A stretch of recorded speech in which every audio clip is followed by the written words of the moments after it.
The day Cyrus Morgan found the tin pot of soup sitting on his porch step, steam still curling from beneath its lid into the cold October air, was the same day he had fully decided to die alone.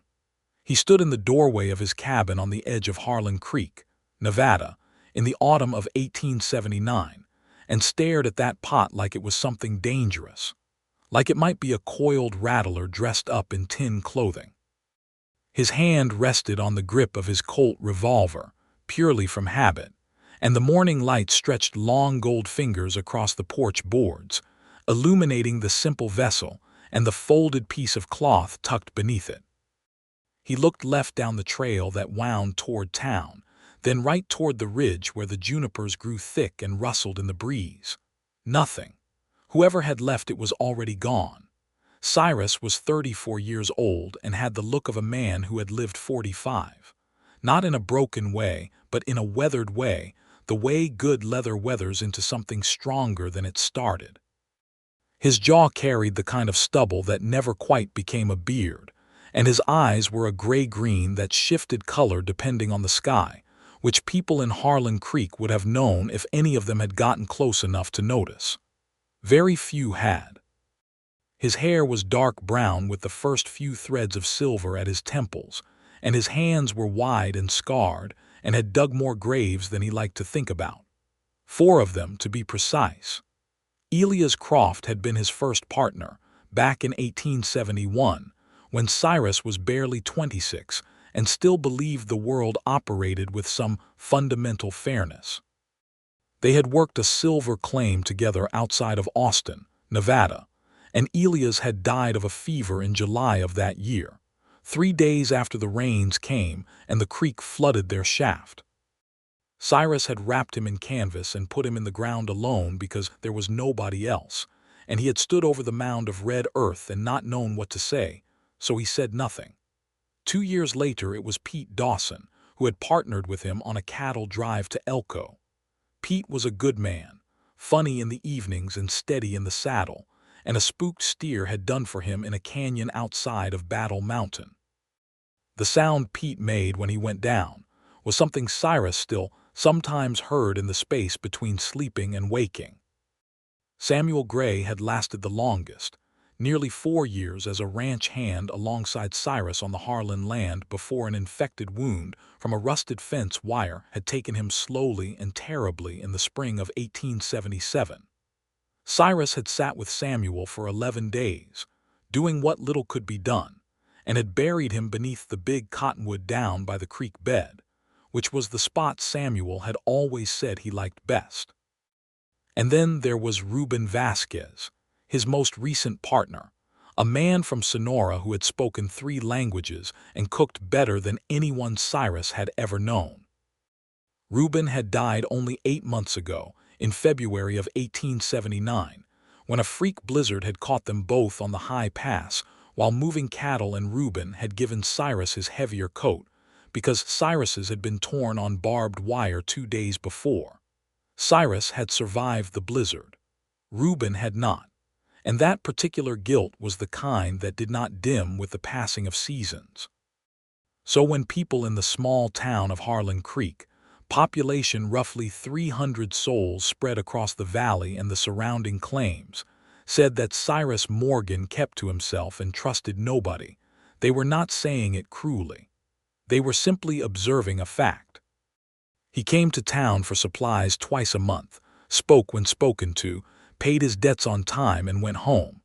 He hired no help. He formed no partnerships.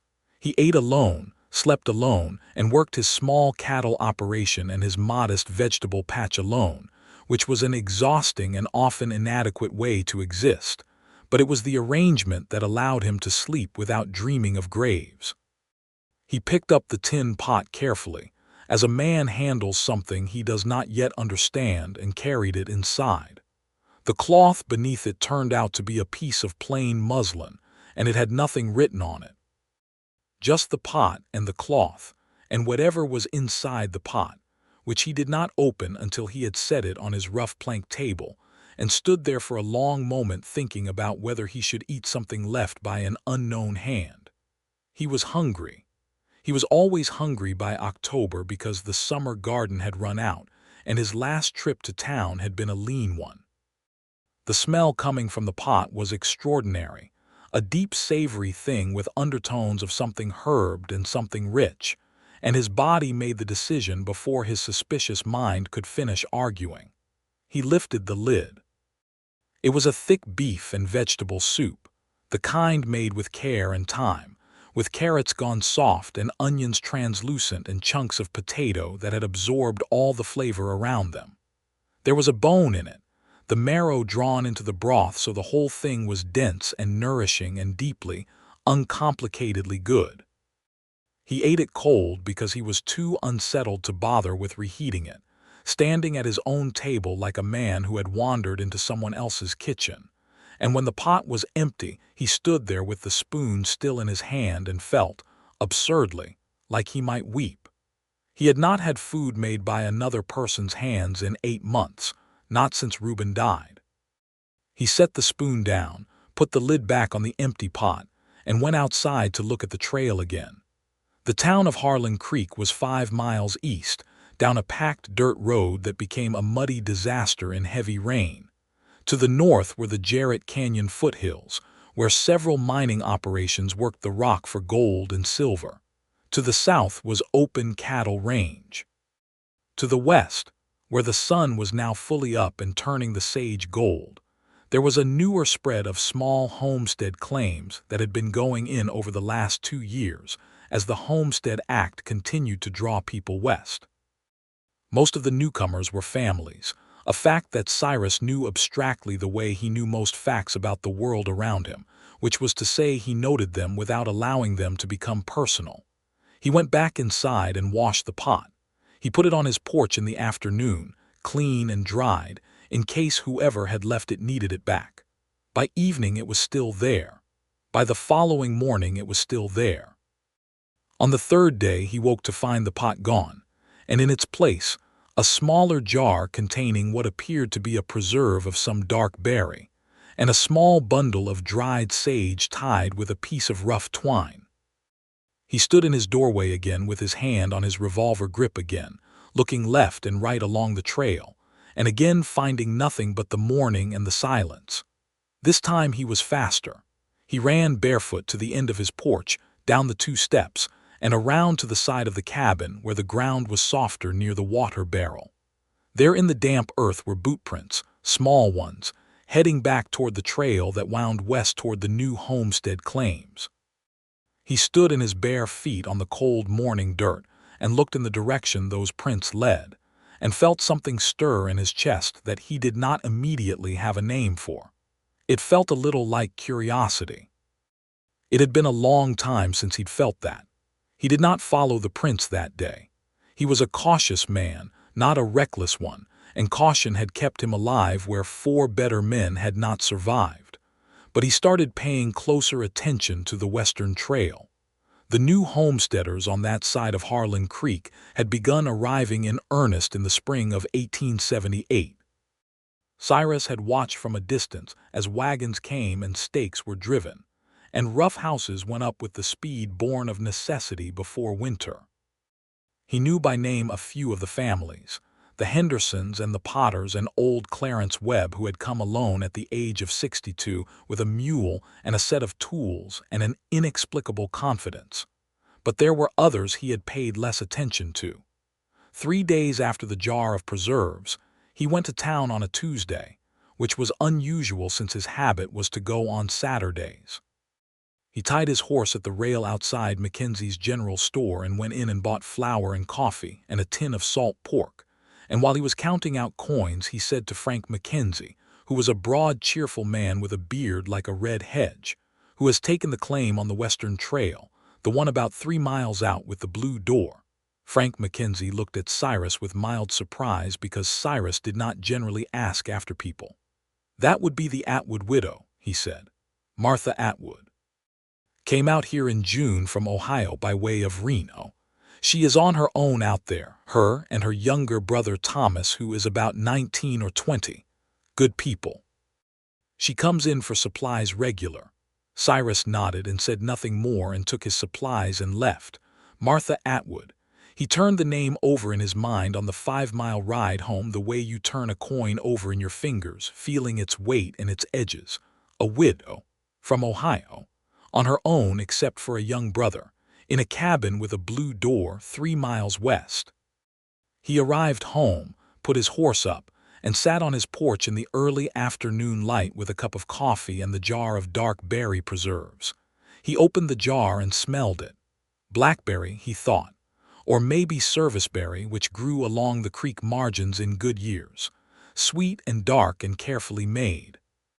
Someone who knew what they were doing in a kitchen, or over a fire at the very least.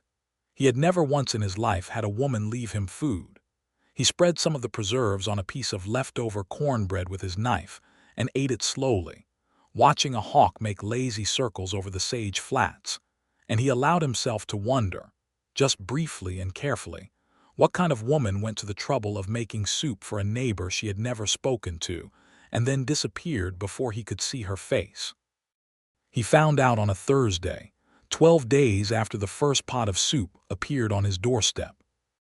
He had ridden out to check on his eastern fence line, which had been giving him trouble since a spring flood had loosened 2 of the posts, and on the way back he took the western trail instead of his usual route, telling himself it was because the ground was firmer there after recent rains, which was true, but was not the whole truth.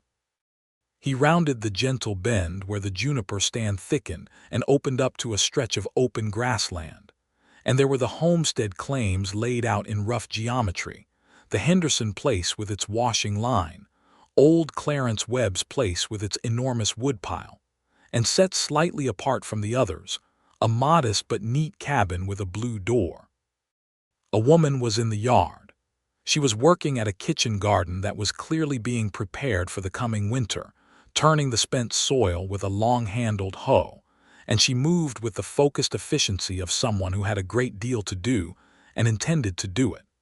She wore a plain gray dress and a practical bonnet that hid her face from his angle, and her sleeves were pushed up to her elbows even in the October chill. She was not short, but she was not particularly tall, and there was nothing soft or decorative about the way she stood in that garden. She looked like someone who had decided that this land would work for her whether it felt inclined to or not. He pulled his horse up without meaning to, and the horse snorted, and the woman heard it and turned.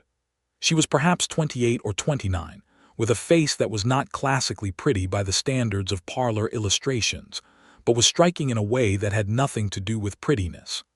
It was an honest face, with clear dark eyes and a strong jaw and a mouth that looked like it was more accustomed to being held firm than to smiling, though the capacity for smiling was clearly there.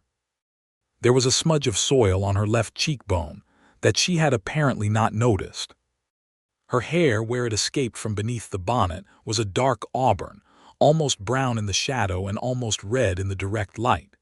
She looked at him without alarm and without particular welcome, the look of a woman who had learned to assess strangers quickly and make her assessment without showing it. "Morning," she said. "Morning," he said, and then could not think of anything else to say, which was not unusual for him.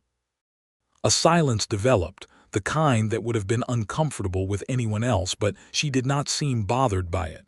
She set her hoe upright and looked at him with those clear dark eyes.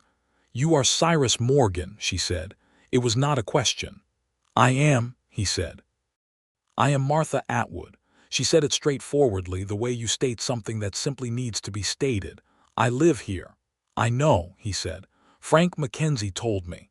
She nodded, apparently unsurprised that he had made an inquiry about her. "I expect you are wondering about the soup," she said. "And the preserves," he said. Something shifted in her expression, not quite amusement, but something in that neighborhood. "My neighbor, old Clarence over there, said you had not had a warm meal in months that anyone had seen, and that you did not take well to conversation. I thought food was a reasonable thing that did not require conversation." She tilted her head slightly. "You look like you needed it." Cyrus sat on his horse for a moment with that assessment hanging in the air between them. He was not a man who was easily embarrassed, but he felt something move through him that was adjacent to it, the particular discomfort of being accurately perceived.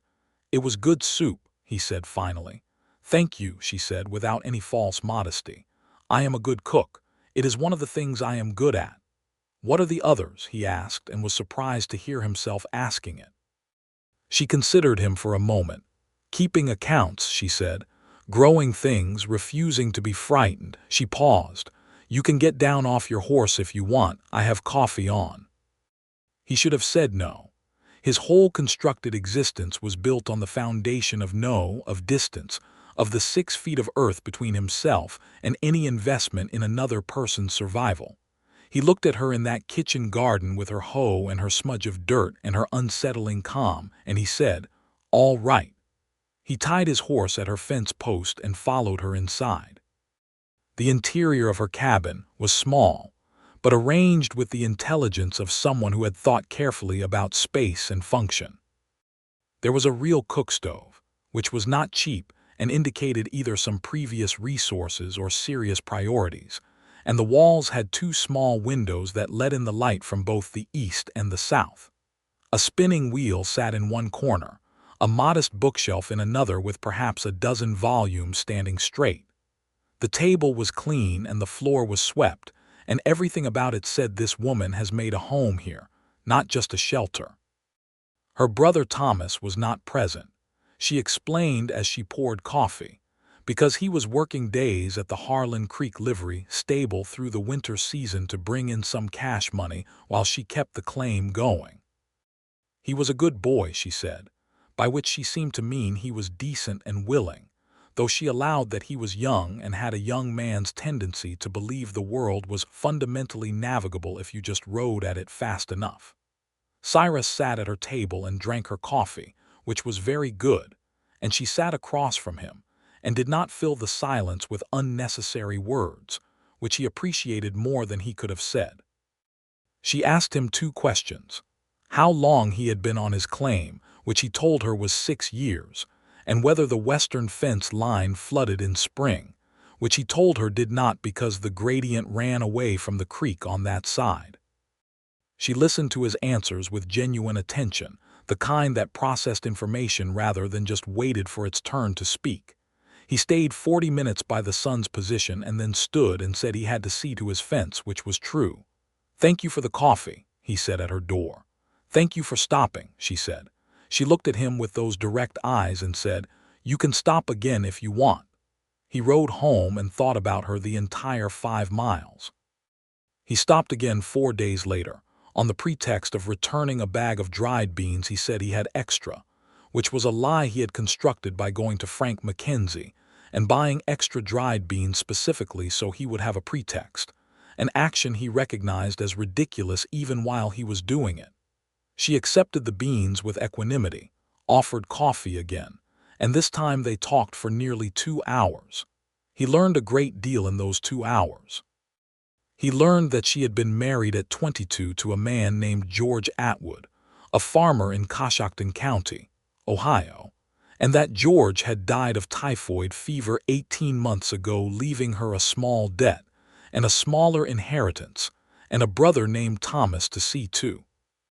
He learned that she had come west because the opportunities in Ohio for a widow without family money were extremely limited, and that she had read about the Homestead Act and decided that land was a more reliable thing to build on than social arrangements.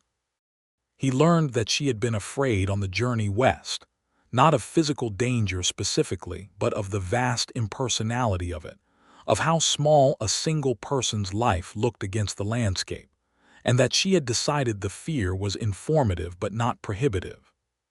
He learned that she had been left without much support in a world that organized itself around units, around families and partnerships, and that she had made her peace with doing things alone, not because she preferred it, but because it was the shape her life had taken. He recognized that shape. She learned about him, too, in the way that conversations move, though he was more guarded.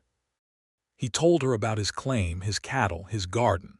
He did not yet tell her about the 4 graves, but when she asked, with that plain directness that was already becoming familiar to him, whether he was lonely out there on his own, he did not answer the way he would have answered anyone else in Harlan Creek, which was to say he was fine and change the subject. He looked at the surface of his coffee cup and said quietly, "Yes, I suppose I am." She nodded as if that was the only honest answer and she had expected it. The autumn deepened into November and Cyrus Morgan began to live, for the first time in years, with something to look forward to. He rode the Western Trail twice a week, sometimes with a pretext and sometimes without one, and she always had coffee on and always had something to say that was worth listening to. She told him about the books on her shelf, 3 of which were novels and the rest of which were practical volumes on farming and household management, and 1 small worn Bible. She had opinions about what she read, definite and clear opinions that she stated without apology, and he found himself arguing with her sometimes just to hear her argue back, because she was very good at it. She never raised her voice and never became personal in her disagreements, but she held her ground with a consistency that he found deeply attractive without initially having a word for what he was feeling. He began to notice small things about her that accumulated into something he could not easily categorize. The way she always had a small cut or scrape on her hands from the work of the place, and tended it matter-of-factly with salt and clean cloth. The way she watched the horizon when they sat on her porch in the evenings, reading it for weather the way he did, as if the sky were a language they both spoke. The way she laughed, which happened less often than her smile, but which, when it came, was unguarded and full-throated and brief, like a window opening and closing on a brilliant room. He told her about the 4 graves in early December, on a cold evening when the first real snow had come down from the north, and they were inside by her stove with the lamplight making everything amber and close. He had not planned to tell her. It came out of a conversation about loneliness, which had been coming up between them with increasing frequency, as if it were a subject they were both trying to understand together. 4 of them, he said, and he told her about Elias and Pete and Samuel and Reuben, not the summarized versions he sometimes offered to himself but the actual versions, with the details that he normally kept in the locked rooms of his memory. He told her about the canvas wrapping and the red earth and the cottonwood and the coat in the blizzard. He told her about the guilt, especially the guilt about Reuben, which had never properly diminished. She listened without interrupting, which was the right thing to do and which required a discipline that most people did not have. When he was finished, she was quiet for a moment, and then she said, "That is a very heavy thing to carry alone." "I know," he said. "Does it make you afraid," she asked, "of caring about people in case they die?" He thought about it honestly, which she seemed to require. "It makes me afraid of partnering with people," he said, "of depending on someone and then having them gone. It is not the same thing exactly." "No," she agreed. "It is not." She looked at the stove, at the small orange line of light around the firebox door. "I think losing George taught me something similar, though different. He did not die in any dramatic way. He just got sick, and then he was gone, and I realized I had organized a great deal of myself around his presence without quite knowing I was doing it. And then the structure was gone, and I had to find out what I was made of underneath it." She paused. "It turns out I am made of something reasonably durable." "Yes," Cyrus said, looking at her. "I can see that." She met his eyes, and something passed between them in that amber lamplight that was not yet a declaration but was the clear precursor of one, the kind of look that says, "I see you, and what I see I do not wish to look away from." He rode home that night through the snow with the cold on his face and something warm in his chest that he recognized, despite all his resistance to it, as the early certain sensation of falling in love. December in Harlan Creek was a demanding month in 1879. The snow that came in early in the month stayed and deepened, and the temperatures at night dropped to the kind of cold that was not merely uncomfortable but lethal if you were underprepared.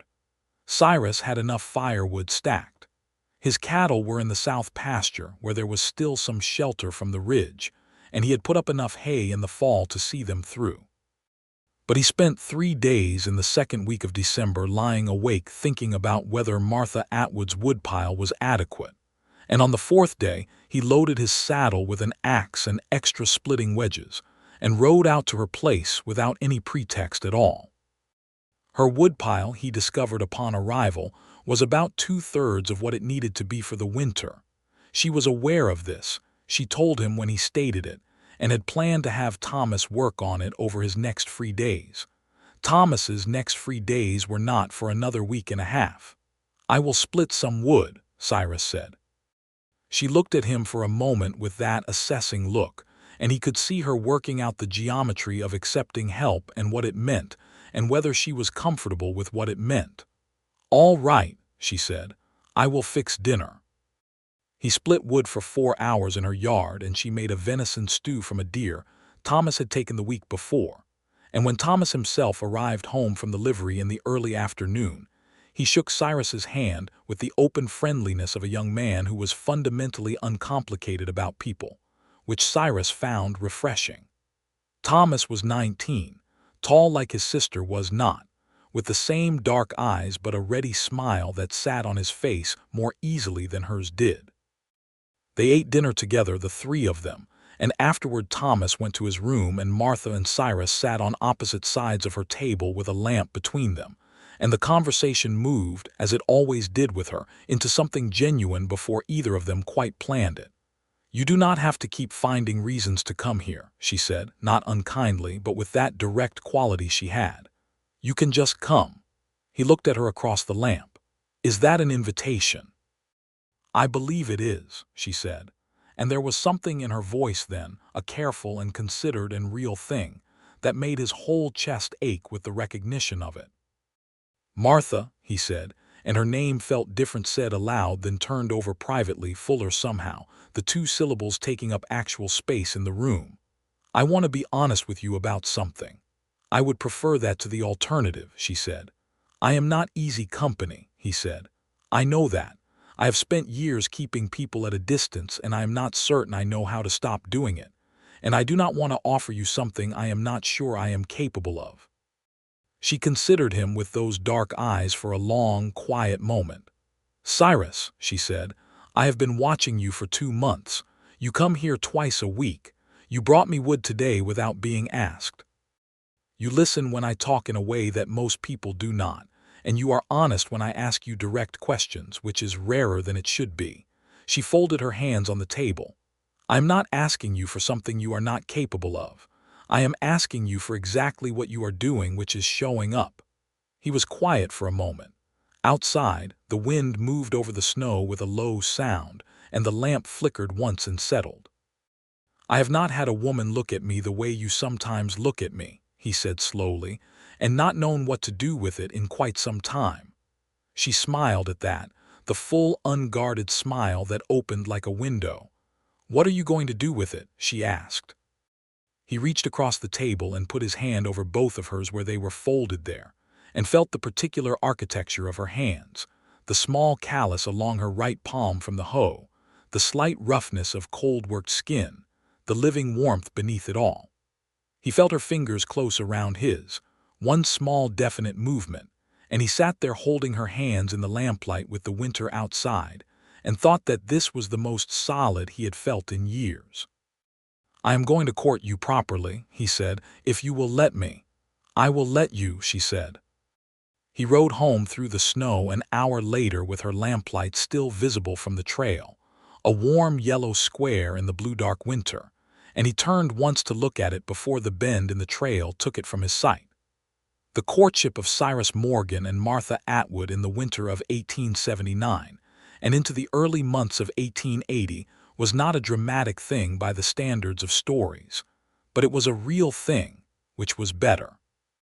He came to her place 3 times a week, and she sometimes rode to his on the days Thomas could spare the horse, and they spent long evenings in conversation by her stove or his fireplace, and the conversations ranged across the whole terrain of their experience, the childhoods they had left behind, their ideas about the land, their separate griefs, their private opinions on the large and small questions of existence. He found that she was funny in a dry and unexpected way that rewarded attention. She found that he was more tender under the armor than the armor suggested. They discovered that they both disliked dishonesty with a similar intensity, and both valued silence of the companionable kind, and both believed that work done well was its own form of self-respect. These were not small compatibilities. He took her to the Christmas social at the Harlan Creek Church in December, which was the first social event he had attended in 3 years, and which involved him spending an hour beforehand polishing his boots to a degree they had not experienced in recent memory. She wore a dark green dress that she had made herself and that fit her well, and he noticed people in the church hall noticing her, and felt a new and unfamiliar feeling which he eventually identified as pride, the specific pride of being the person she had come there with.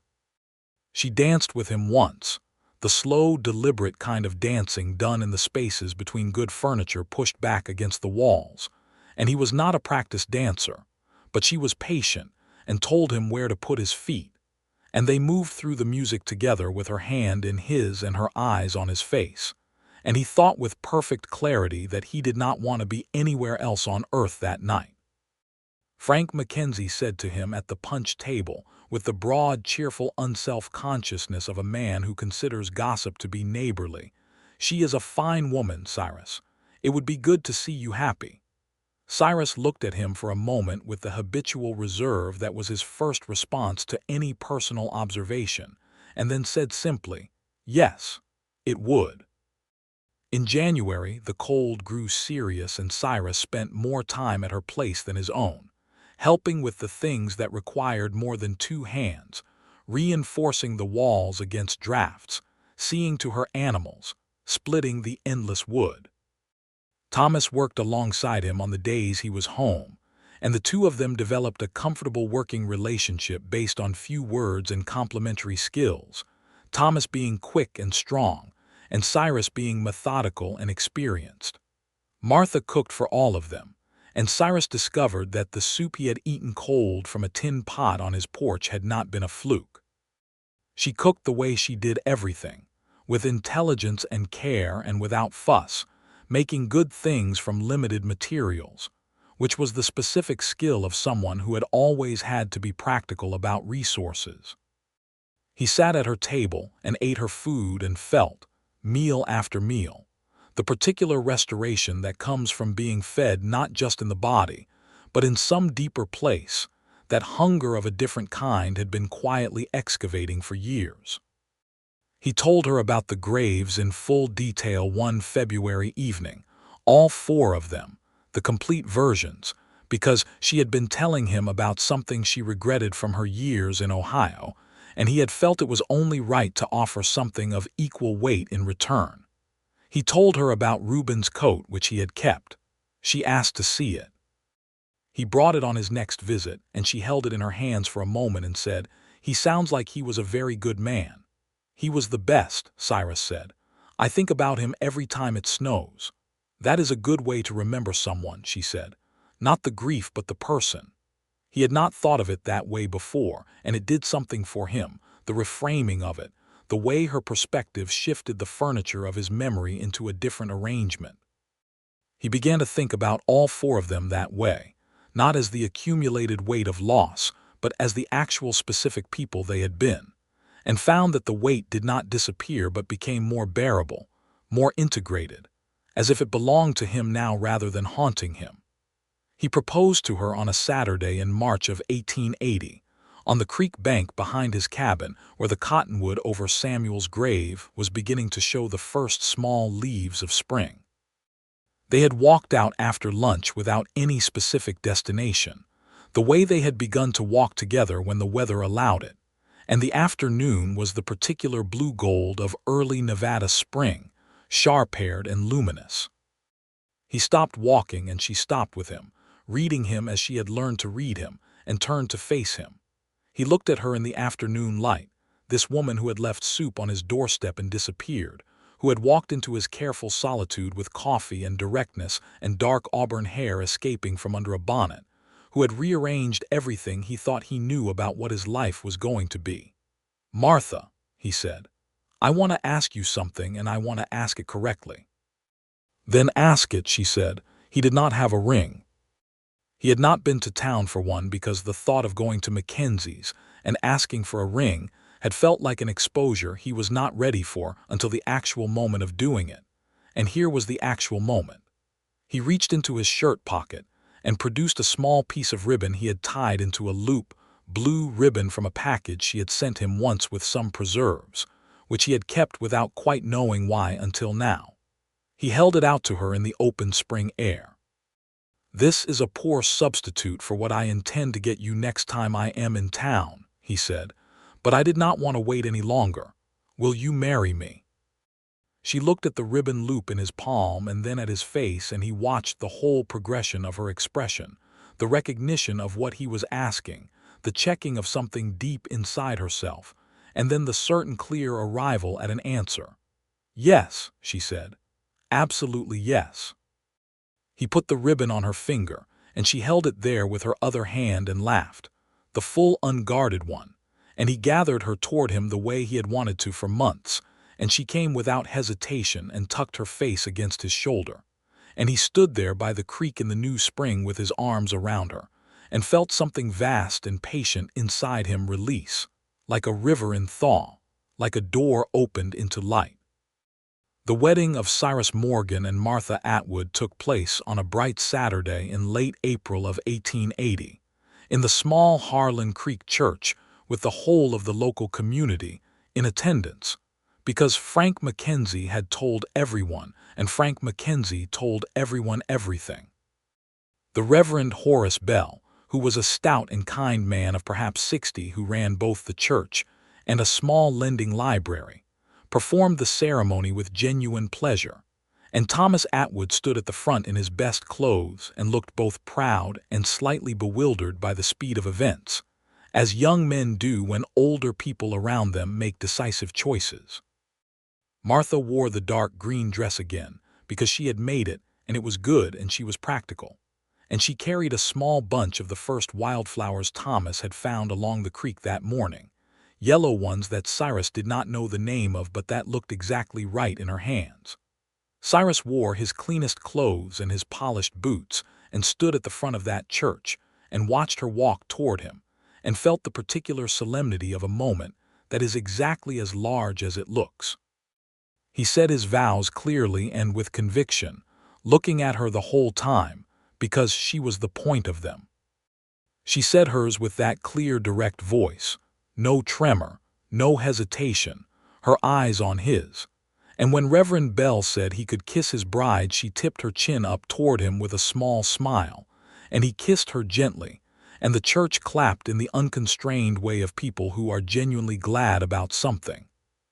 The reception was at the church hall, which had been decorated by the women of the congregation with spring branches and colored cloth, and there was dancing and food brought by every family in attendance. And Cyrus talked to people he had not talked to in years and found that the world, approached from the position of having something in it that was yours, looked considerably less hostile than it had. He danced with his wife 3 times. The third time the music was slow, and the lamp was burning low, and most of the older guests had gone home, and she danced with her cheek against his shoulder and her hand in his, and he moved with the music thinking, this is the shape of the life I am going to have, this ordinary, extraordinary thing, this woman and this room, and whatever comes after. They moved Martha's things to his cabin in the week after the wedding, Thomas coming along to help with the heavy lifting and staying for supper afterward. And Cyrus watched Martha organize his cabin with the same focused intelligence she brought to everything, not erasing what was there, but incorporating it, making room for 2 lives instead of 1. She put her books on his shelf alongside his 2, and he liked the look of that very much. Thomas kept the claim for himself, which was sensible since he had worked it through the winter, and was entitled to the connection he had built with the land. He was their nearest neighbor, which Cyrus found he had no objection to whatsoever. Thomas came to Sunday dinner regularly and occasionally needed advice about the practical matters of homesteading, which Cyrus gave in the concise way that was his nature, and which Thomas received with the cheerful receptivity of a young man who was not too proud to learn from someone older. The spring of 1880 was a busy and good one. They worked the cattle operation together, and Cyrus discovered that Martha had a genuine feel for animals, patient and observant, that made her useful in ways he had not anticipated. She could read a sick animal with accuracy, could tell the difference between ordinary reluctance and real distress, and she was not afraid of the physical work of it, of being in the pens, of dealing with the unglamorous realities of cattle ranching.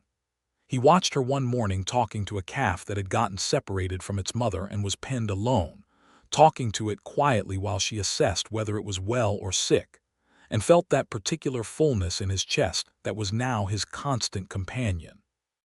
She expanded the kitchen garden that spring, more than doubling it, because she had a clear plan about what they needed to carry them through the following winter without the thinness that Cyrus's solo operation had always entailed. She had him build her 2 additional raised beds, which he did in an afternoon, and by June the garden was producing in abundance: beans and squash and root vegetables, and the dark berries along the fence whose preserves had started everything.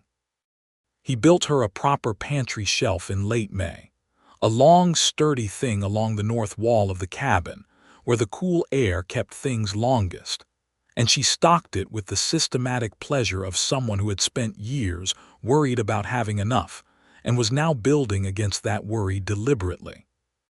On a warm June evening they sat on the porch together in the last light, and she was reading one of her novels and he was mending a piece of harness, and the silence between them was so thoroughly comfortable and full that it took him a moment to identify what he was feeling, and when he identified it, he sat with it for a long time before speaking. "I am happy," he said. She looked up from her book and looked at him with those dark eyes. "Good," she said. "So am I," and went back to her reading. He smiled at the harness in his hands. It was the simplest sentence he had ever spoken, and it was completely true. They began to talk about expanding the operation in the summer of 1880. Cyrus had been running cattle at a level calibrated for one person, which was to say conservatively, always aware that everything depended on him alone, and therefore everything had to be manageable by one person alone. With Martha's contribution to the daily work and Thomas available for seasonal help, the calculation changed. He had an eye on a parcel of land to the south of his current fence line, about 40 acres of good grass that belonged to a man named Colton Bridges, who was not running cattle on it, and who had been in Harlan Creek for 3 years, without making much use of his claim. Bridges was a thin, complaining man who had come west with ideas about silver mining that had not materialized, and who had not adjusted his ambitions to the reality around him. He spent a good deal of time in the Harlan Creek saloon, discussing what he was going to do, and not a corresponding amount of time doing it. Cyrus had never had reason to engage with Bridges particularly, but now he had a reason, and in July he went to the saloon, which he did not frequent but which was a legitimate business establishment like any other, and found Bridges at a corner table with a glass in front of him. The negotiation was not simple. Bridges did not want to sell outright, and had a tendency to imply that the land was worth considerably more than it was, inflating it with the vague promise of mineral deposits that Cyrus thought were entirely fictional. But Cyrus was a patient man and a methodical one, and over 3 separate conversations spread across 2 weeks, he brought the discussion to a number that was fair and that Bridges, in a moment of clear-eyed sobriety, acknowledged was fair. The deed was transferred in August, and Cyrus spent 2 weeks in the early fall extending his fence line to take in the new 40 acres, Thomas working beside him on weekends, and the operation they were now running was a proper one, the kind that could sustain a family. Which was a word that had entered his thinking with a specific new meaning since his marriage. Martha told him in September, on the evening of their 6th-month anniversary, with her characteristic directness and a look on her face that was layered and luminous at once. "I believe I am with child," she said. He set down the piece of rope he was coiling and looked at her. She was watching him with careful eyes, reading his response before committing to her own, and he understood from knowing her as well as he knew her now that she was managing the hope, keeping it contained until she could see which way he was going with it. He crossed the cabin in 2 strides and took her face in both his hands and said, "Are you certain?" "Not entirely," she said, "but fairly." He pressed his forehead to hers, and she put her hands over his where they rested on her face, and they stood like that in the middle of their cabin for a long time without speaking. "I am going to be very afraid," he said quietly against her hair. "I know," she said, "so will I. That is all right." "I am also going to be very glad," he said. "I know that too," she said. He held her with the same careful intensity with which he held everything that mattered to him, which was the same intensity he brought to the fence lines, and the cattle and the garden, the particular focused care of a man who had learned that things can be lost and had decided, despite all evidence to the contrary of safety, to care about things anyway. She was certain by October, and by November she was showing, and Cyrus discovered that he was the kind of man who became very attentive in the presence of something this enormous, which was to say he was present in an almost hyperconscious way, watching her constantly for signs of distress without, she told him, being overly hovering about it. "You are allowed to hover a little," she said one evening when he had asked her for the 3rd time that day whether she needed anything. "I am trying not to be excessive," he said. "You are not excessive," she said. "You are a man who loves his wife and is nervous about becoming a father, and both of those things are reasonable, and I do not mind them." He brought her warm water in the morning before she was fully up, because the winter cold was harder on her now, and he added extra wood to the stove in the evening so the cabin stayed warm through the night, and he read to her from her novels when she was tired, seated beside her with the book, his voice moving through the lamplight with the words. And she fell asleep, sometimes listening to him read, and he would set the book carefully aside and watch her sleep in the warm amber light, and feel the full weight of the life he had somehow ended up with. Thomas, when told about the coming child, reacted with the pure, uncomplicated joy of a young uncle-to-be, and proposed to immediately enlarge the cabin, which Cyrus had already been thinking about. They began the addition in the fall-spring of early March, a proper second room that would function as a bedroom distinct from the main space, and finished it in 6 weeks of concentrated work. Martha supervised the placement of the window, which needed to face east, and the height of the doorframe, which needed to be practical, and they listened to her because she was right about both things. The baby came in the late spring of 1881, on a Monday in early May when the sage was flowering, and the light was long. Martha labored through a full day with the assistance of Mrs. Henderson, who had delivered children before, and who was a calm, competent woman. And Cyrus spent the day somewhere between the porch and the kitchen in a state of controlled anxiety that was the worst thing he had ever endured, which said something about how well things had actually gone in his life since Martha entered it.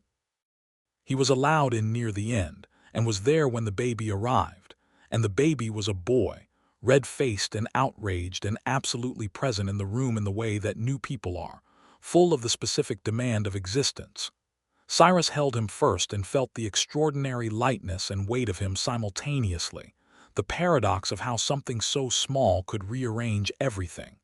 "He is perfect," he said, and his voice came out rougher than he intended. Martha was pale and exhausted and radiant all at once, in the way of women who have just done something that cost them enormously and know it was worth it. She held out her arms and he laid the baby carefully into them, and she looked down at the small face and said, "Hello, we have been waiting for you." "What do we call him?" Cyrus asked. She looked up at him.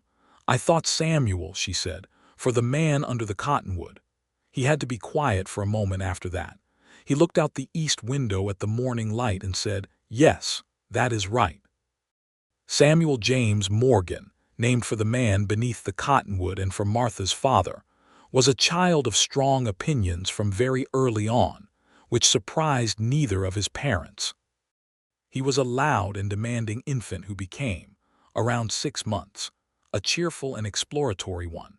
And by the time he was a year old, he was moving around the cabin with the focused determination of someone who had decided that the whole world was within reach and intended to demonstrate this by touching everything. Cyrus, to his own considerable surprise, took to fatherhood with a wholehearted absorption that had Martha watching him sometimes with quiet delight. He was patient with the baby in the way he was patient with animals, attentive without being intrusive, and he talked to Samuel constantly, narrating what they were doing together, explaining the fence posts and the cattle and the names of plants, as if beginning from the very earliest moment to make Samuel fluent in the language of the land they lived on. Thomas was an uncle of the rollicking kind, arriving on Sundays and rolling around on the cabin floor with the baby in ways that produced spectacular laughter, and Cyrus watched this with warm amusement, thinking that Samuel was going to grow up knowing exactly what it was to be loved without complication. The years that followed were full in the way that good years are full, packed with the specific weight of ongoing life rather than the dead weight of endurance. The cattle operation grew in slow increments, each year adding a few more head when the grass and the finances supported it. Martha's garden became, over 4 years, a serious productive enterprise that fed them through winter with genuine abundance and produced enough surplus to sell or trade at the Harlan Creek market that was organized on the first Saturday of each month. She also, in a development that caught them both by pleasant surprise, became the person that the women of the Western homestead claims came to for practical advice, both about farming and about the countless other daily challenges of frontier life. She gave this advice freely and without condescension, and Cyrus would sometimes come home to find 2 or 3 women at his kitchen table drinking coffee and talking with Martha with the focused energy of a working meeting. He learned to make himself scarce on these occasions, which was not difficult, and to feel proud of her usefulness to people who needed it. There were hardships, because there were always hardships in that country in that era. The winter of 1882 was a brutally cold one that killed 30 head of their cattle and wiped out the winter savings they had been building toward the purchase of additional land. They recovered from it slowly and methodically, the way they did everything, without catastrophizing and without pretending it had not hurt. A drought in the summer of 1883 hit the valley and several of the homestead families left, unable to sustain themselves through it. The Potters went first, then 2 families Cyrus had not known well, and the departures were sobering in the way that evidence of precariousness always is. Martha worked the water situation with the same ferocious practicality she brought to every problem, digging a secondary well and constructing a collection system for the rare rains, and the garden survived on rationed water and her careful management. Old Clarence Webb, who was by then 67 and had been developing a cough through the winter, died in the fall of 1883, and Cyrus sat with him in his last days the way he had sat with Samuel Gray, because he had come to believe that nobody should die alone if there was anyone available to be present. Martha came with him on several of those days, and she and Clarence talked about Ohio, which it turned out they had both known, and Clarence told her she reminded him of his daughter, which he meant as the highest thing he could say, and she thanked him and held his hand. Cyrus buried Clarence in the spot Clarence had chosen himself, near the big rock at the corner of his claim where he had told anyone who would listen he intended to spend eternity. It was the 5th grave Cyrus had dug, but it was different from the other 4, not because grief was absent but because he was not alone with it. Martha stood beside him at the graveside, and Thomas was there and several of the neighbors, and afterward they went back to the cabin and ate together and told stories about Clarence's inexplicable confidence and laughed about the mule he had arrived with who had outlived its owner and was now, by community consensus, everyone's mule. It was not nothing, Cyrus thought, watching his wife laugh across the table at something Thomas had said. It was not nothing to have people to grieve with. It changed the shape of it entirely. In the spring of 1884, Martha told him she was expecting again, and this time the announcement contained less management of hope, because they were more certain of each other now and of what they were building together. He picked her up, which surprised her enough to produce a delighted squeak, and she told him to put her down, which he did, and she straightened her apron and said with complete dignity that she was not a sack of flour, and then ruined the dignity entirely by laughing.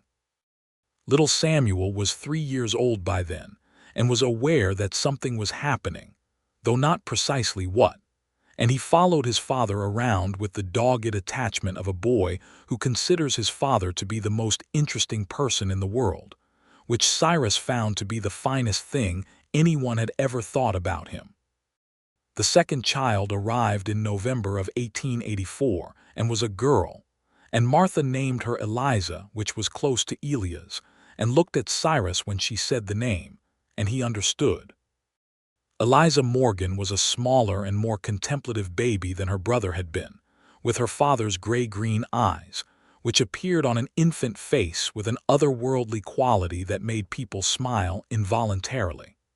Samuel took to his sister with the proprietary enthusiasm of a firstborn encountering something new and wonderful that he is not quite sure is not his.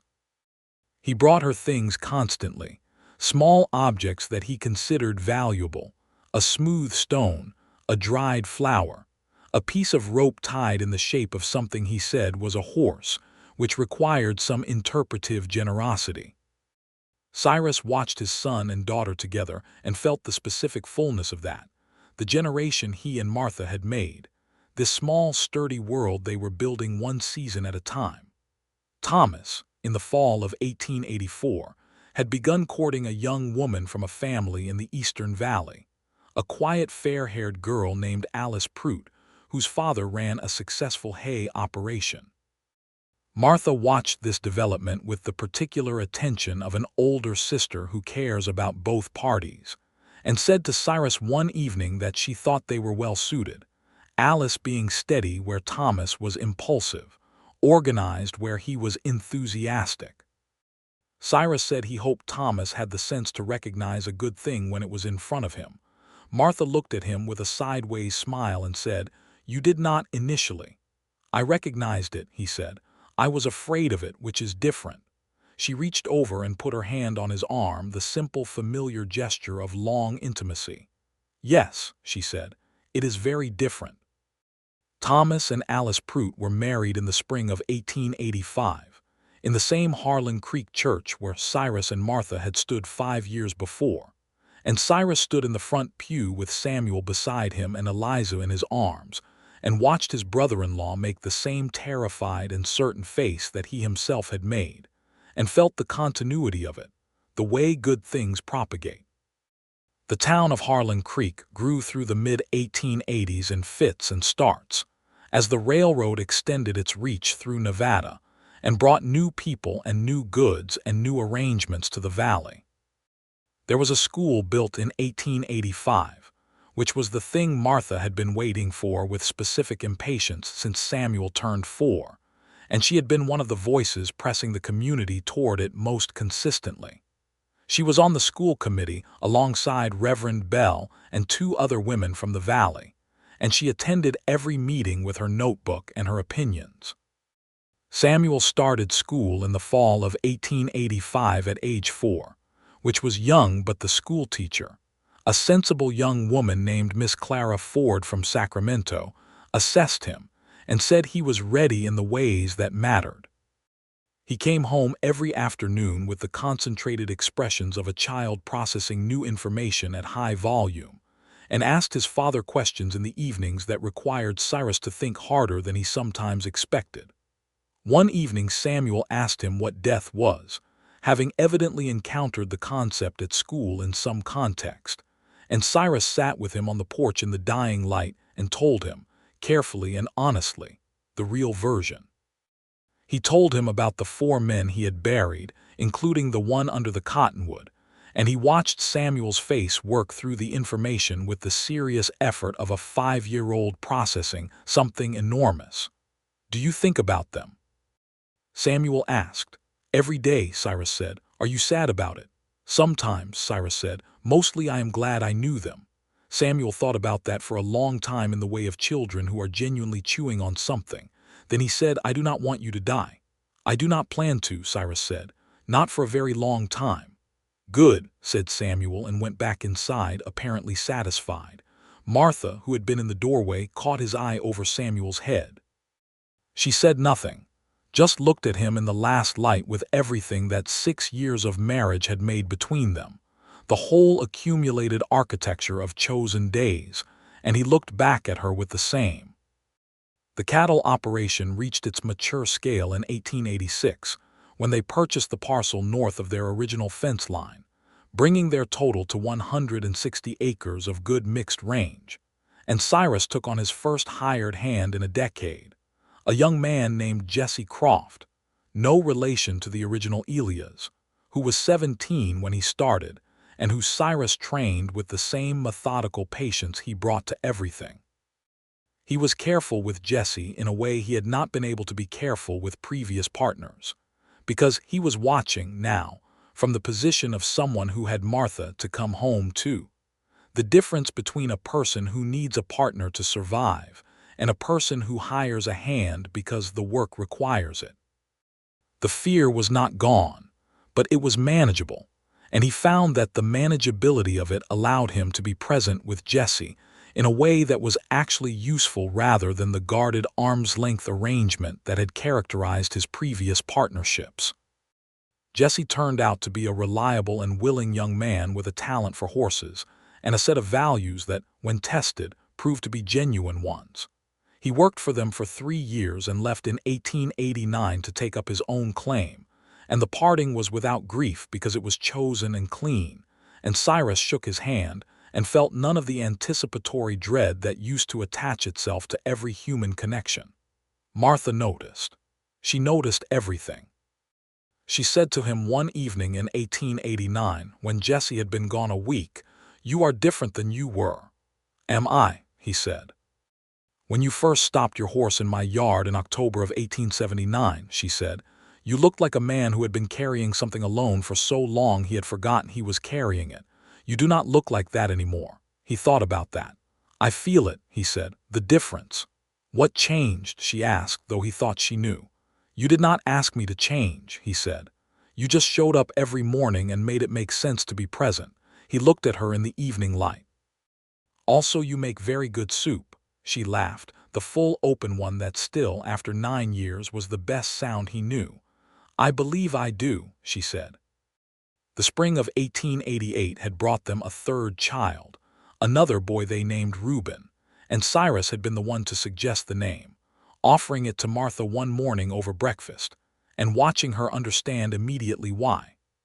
Reuben Morgan was a sturdy, laughing baby from the beginning, with his mother's dark eyes and something of his namesake's quality of warmth, which Cyrus acknowledged was a thing he projected, but which he was willing to accept as a gift. 3 children meant the cabin was often very loud and very full, and required a constant negotiation of space and attention that was entirely unlike the silent order of Cyrus's previous existence. He found, to his enduring astonishment, that he did not miss the silence. The noise of his family was a different kind of noise than the noise of the world. It was a noise that meant something, that had texture and meaning and the constant evidence of aliveness in it. Samuel was teaching himself to read by age 7, using his mother's books with a focused obsession that reminded Cyrus of Martha at her garden work. Eliza was a child who spent long hours alone observing things, the animals, the weather, the behavior of plants, and who asked questions with a precision that often caught adults unprepared. Young Reuben at 2 and 3 was physical and cheerful, and got into everything, and required the entire family's attention in rotation. Martha managed the household and the garden and the children and her community activities, and her reading with the same competent, unhurried quality she brought to everything. And Cyrus watched her sometimes with a respect that had not diminished in 9 years of close daily observation, and had, if anything, deepened with each year's additions to the evidence. He told her so. He had learned with her to say the things he meant in the moments he meant them, rather than holding them in the locked rooms of his interior. She had not required this of him exactly, but her own directness had created a kind of permission structure in their life together, a mutual agreement that honesty was not something to be deployed only in emergencies, but something to practice in the ordinary light of ordinary days. "You are the finest person I know," he said to her one morning in 1889, over coffee, with no occasion and no reason beyond the fact that it was true and she should know it. She looked up from the letter she was writing to her cousin back in Ohio and considered him with those dark eyes. "That is a generous thing to say," she said. "It is an accurate thing," he said. She put down her pen and looked at him fully, the way she had always been able to look at him, as if she could see all the way in and was not troubled by what she found there. "You are the finest person I know," she said back with the same plainness. "I have known that for some time."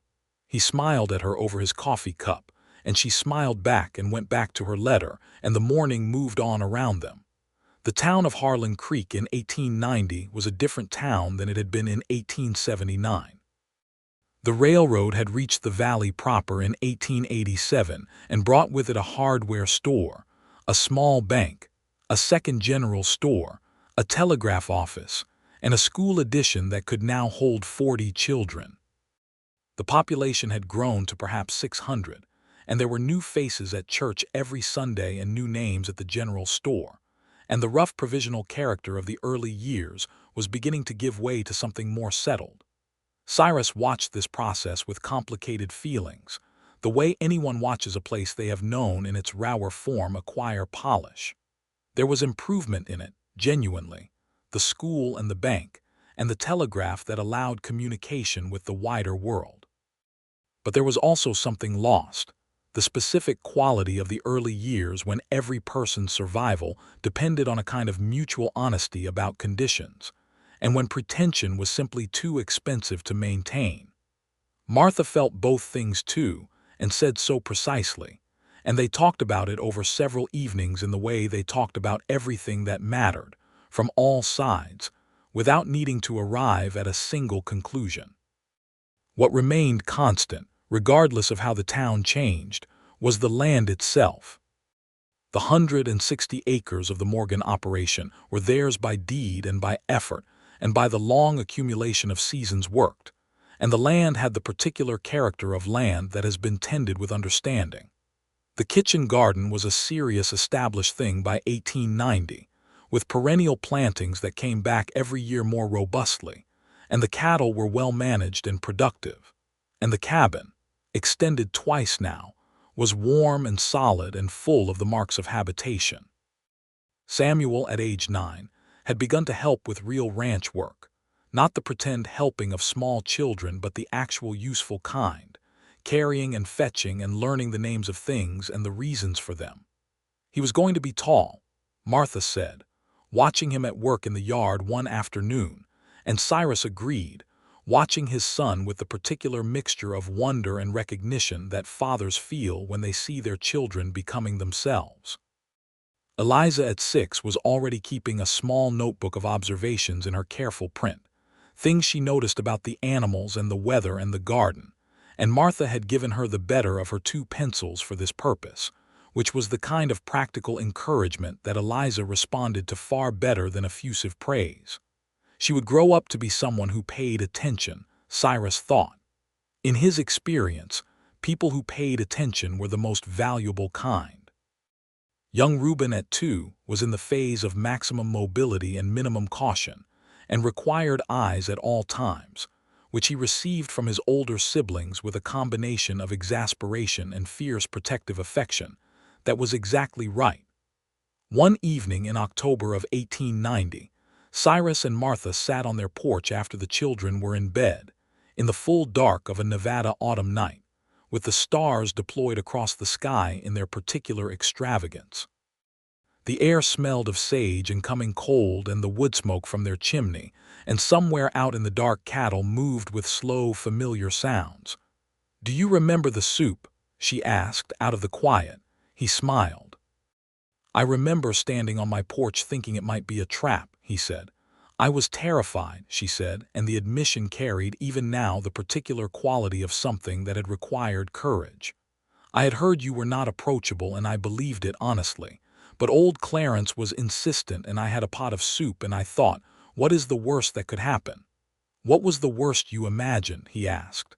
She considered. That you would be rude. Or that you would come to my door and be angry about the intrusion. She paused.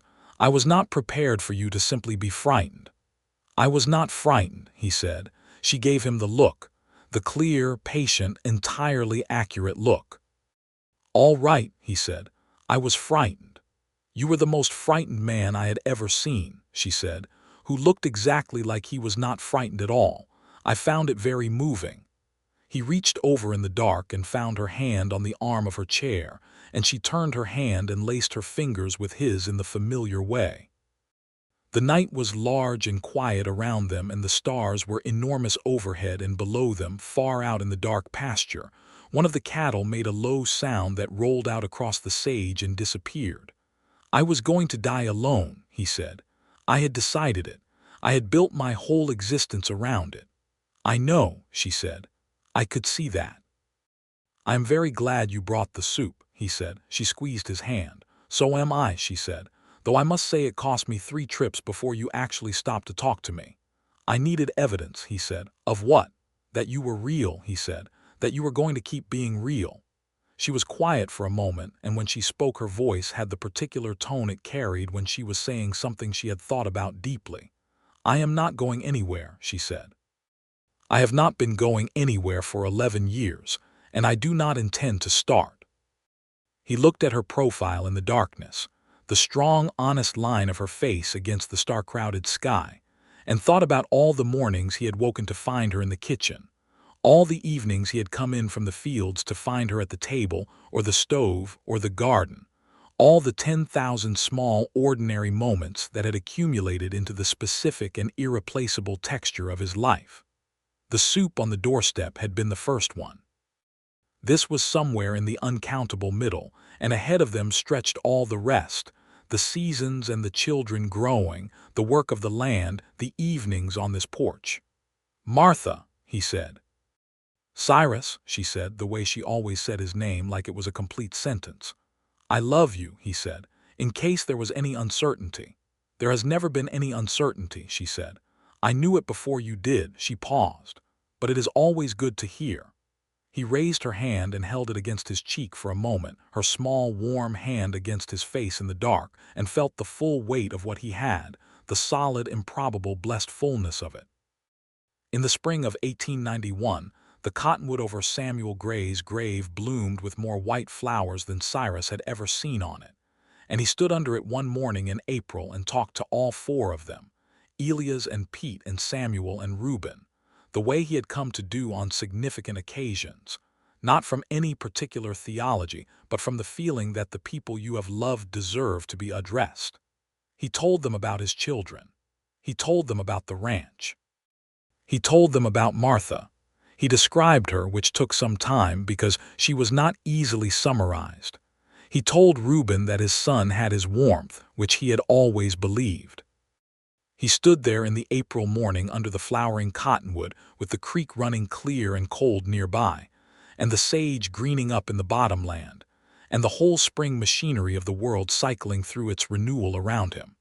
And he felt the grief of those 4 losses, which had not gone away, and which he no longer expected to go away. And alongside it he felt the great weight of the living, of his wife and children and brother-in-law, and the neighbor families and the animals and the land. All the accumulated, complex, beautiful burden of connection.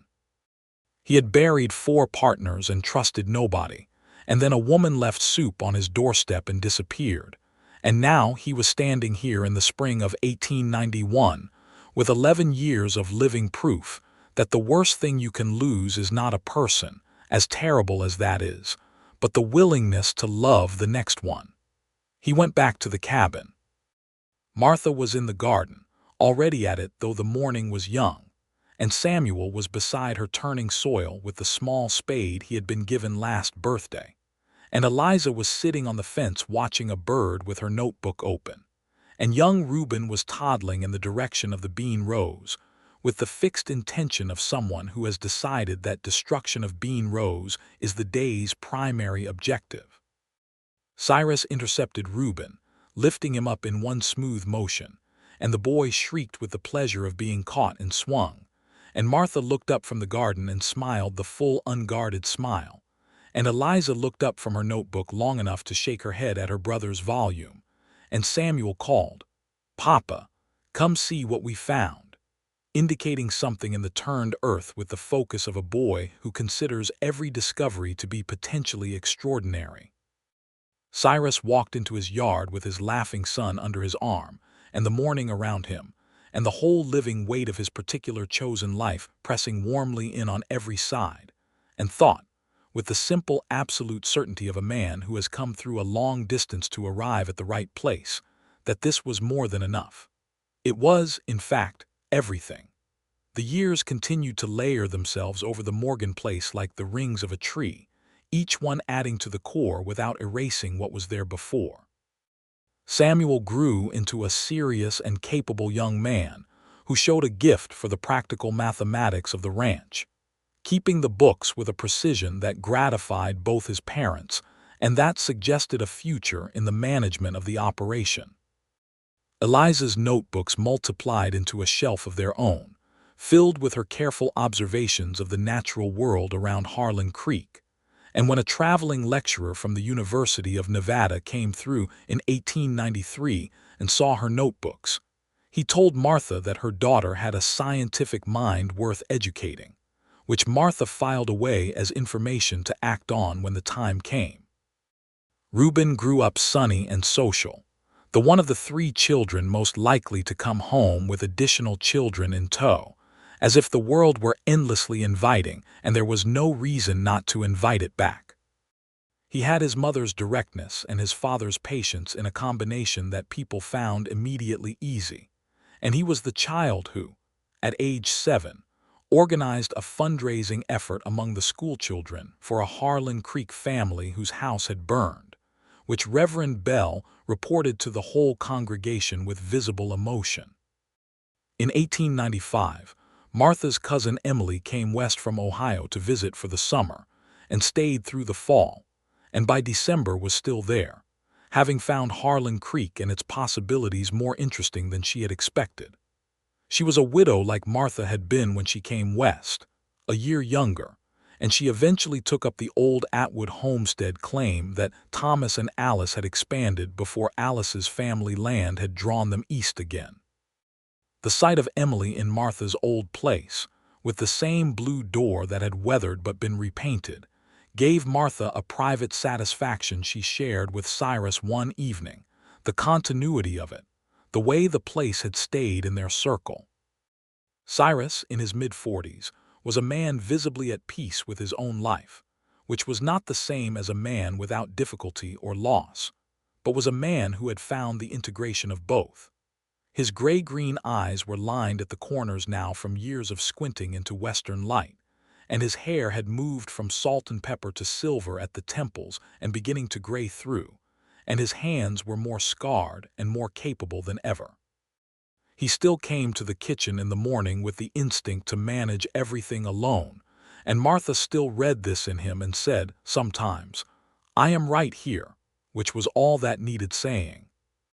They celebrated their 15th wedding anniversary in April of 1895, with a dinner that Martha cooked with the full extent of her considerable abilities, and Thomas and Alice came, and Emily, and Reverend Bell, who was old now and moved slowly but whose eyes were still sharp and warm, and several of the neighbor families who had been part of their years. The children performed, in a way that suggested rehearsal but retained the quality of genuine chaos, a sort of presentation of the Morgan family history that involved Samuel reading from a prepared text, Eliza contributing facts at precise moments, and Reuben providing what could generously be described as dramatic sound effects. Cyrus sat at the head of his table and looked down the length of it at his wife at the other end, and she looked back at him over the candles and the food and the faces of their children and their people. And the look was the same look it had always been, clear and direct and full, the look that saw all the way in and was not troubled by what was there. He raised his glass. She raised hers. No words were necessary, because none were sufficient, and they both knew it, and that knowledge was itself part of what they had built. This shared fluency in the language of each other that had grown from coffee in a cold cabin to 15 years of mornings and evenings, and all the living that happens in between. Outside, the Nevada spring was in full operation, the sage in flower and the cottonwood by the creek putting out its white, and the stars would come out later in their full extravagance over the dark range. And tomorrow, there would be work to do and children to see to and cattle to move, and the endless engaged business of a life fully lived. But tonight there was this table, and this light, and these people, and the woman at the far end of the table who had once left soup on his doorstep and disappeared into the morning before he could see her face, and had thus set in motion everything that he was, everything that this was, all the accumulated love of all the chosen days.